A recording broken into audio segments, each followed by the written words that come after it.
Энэ жил бол Монгол Улсын засгийн газраас хэрэглэгчийн жил гэж зарласан байж байгаа. Тэгээд энэ хэрэглэгчийн жилийн хүрээнд стандарт хэмжүүлэлт удирдах ажилтны зөвлөгөөр төв орон нутгийн байгууллагууд энэ хэрэглэгчийн жилийн хүрээнд ямар ажлыг хэрэгжүүлж хэрэглэгчийн сэтгэл ханамжийг өндөрт байлгах вэ гэдэг талаар бид нэр одоо хэлэлцэж байна.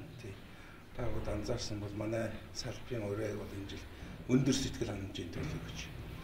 Тэгэхээр манай одоо бүх төрлийн байгууллагууд, үйлчилгээний байгууллагуудын хамгийн эрхэм зорилго бол хэрэглэгчийн сэтгэл ханамжийг өөрөөр хэлбэл үйлчилж штэ, иргэдэд үйлчилж байна, хэрэглэж үйлчилж байна.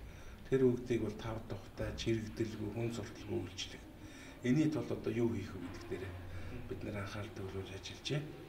За энэ жилийн хэмжээнд салбарын хэмжээнд юу болно хэрэглэгчийн жилтэй холбогдуулж хууль эрх зүйн орчноо шинжилнэ. Монгол Улсын их хурлаар батлуулна гэсэн бодолтой байгаа.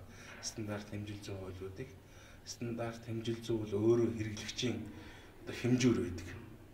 Ямар чанартай бүтээгдэхүүн үйлдвэрлэж гэнэ үү? Тэр бол стандартаар тогтоогдно. Ямар хэмжээний бараа бүтээгдэхүүнийг авч хэрэглэж гэнэ үү? Хэмжүүрээр тогтоогдно. Тэр энэ хоёр хуулийг бол шинжилэл бол хэрэглэгчийн жилд заашгүй одоо хийгдэх ёстой ажил.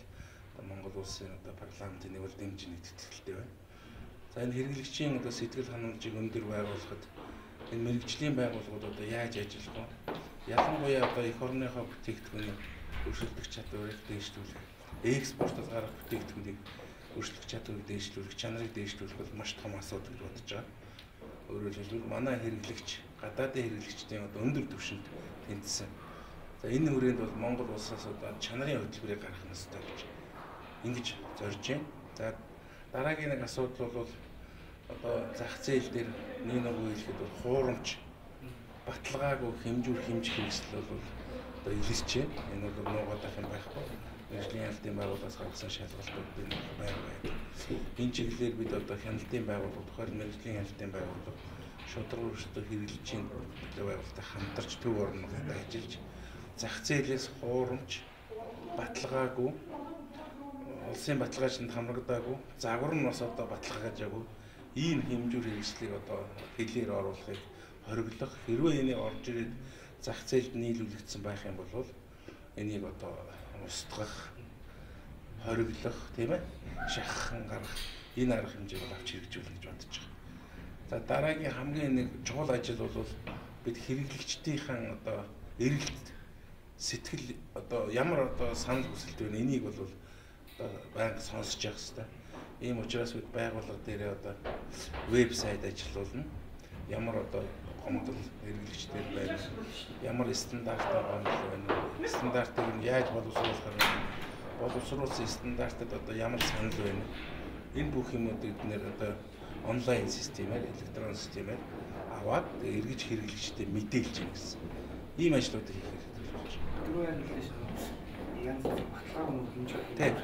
Тэнгүүд бид чинь бас буруу яагаад илүү наах бас. Тийм. Одоо хэрэглэгчдэрийг жишээ нь яаж одоо хэмжээ хэмжүүр хэрэглэх гэдгийг шалгах уу? Тэрээр шалгаад тиймээс зов ажиж болж байна.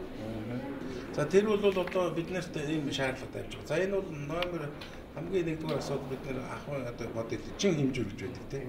Өөрөөр хэлбэл бид нэр одоо маха, удаага, орилуудаага, сахара зах дээрээс авч шүү дээ хэлж авч байдаг.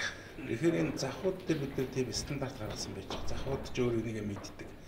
Хяналтын жим байх хэрэгтэй. Тэгэхээр зэрэг энэ дээр бол одоо хэрэглэгчтэй өөрснөө бид нэг ойлгох хэрэгтэй. Хэрэглэгч хүн хэрвээ хэрэгэлцэж байгаа, чанаа авж байгаа бүтээгдэхүүн чинь нэг л жин хүрхгүй юм аа гэж санаад байвал нэгдүгээр хяналтынхаа жин дээр очиж тэрийг хэллэн.